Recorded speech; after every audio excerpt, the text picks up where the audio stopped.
Statement आहे, युगेंद्रचं statement आहे, इथं असलेल्या प्रत्येक पदाधिकाऱ्याचं स्टेटमेंट आहे, लोकांचं स्टेटमेंट आहे, लोकांनी सह्या केल्यात.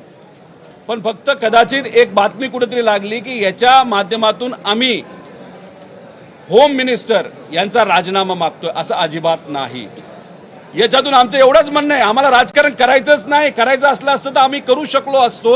या मागे सगळ्यांनी ज्या सह्या केलेल्या आहेत त्या सह्या कशासाठी आहेत तर आमच्या अजितदादांचा जो नाही तर घातपात त्या ठिकाणी झालाय, नाही तर ॲक्सिडेंट झालेला आहे. आमच्या काकांचा मृत्यू त्याच्यामध्ये त्या ठिकाणी झालेला आहे. आमचे लाडके दादा जे आम्हाला सोडून गेलेले आहेत त्यांच्याबद्दलचा FIR घेण्यात यावा.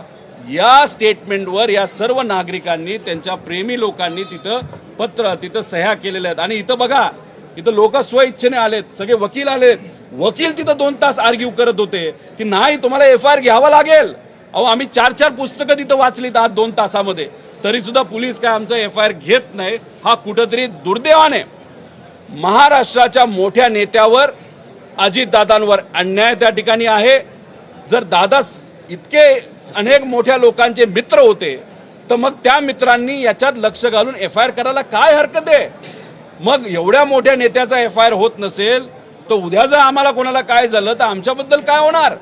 उद्या जाऊन जर सामान्य लोकांना काय झालं तर सामान्य लोकांचं काय होणार. अहो काल एका पुण्यातल्या ठिकाणी एका गावामध्ये कबूतर चोरीला गेली. 160 उरळी कांचनला 160 कबूतर चोरीला गेले. त्याचा FIR झाला आणि दादांच्या बाबतीत FIR होऊ शकत नाही.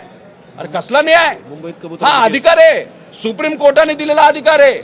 हा आम्हाला तिथं BSS काय कुठली BNSS ऍक्टली त्या ठिकाणी दिलेला अधिकार आहे. आणि मग हे होताना सुद्धा जर FIR होत नसेल तर याच्या मागे काळं बेरं नाही का असा प्रश्न आपला निर्माण होणार नाही का.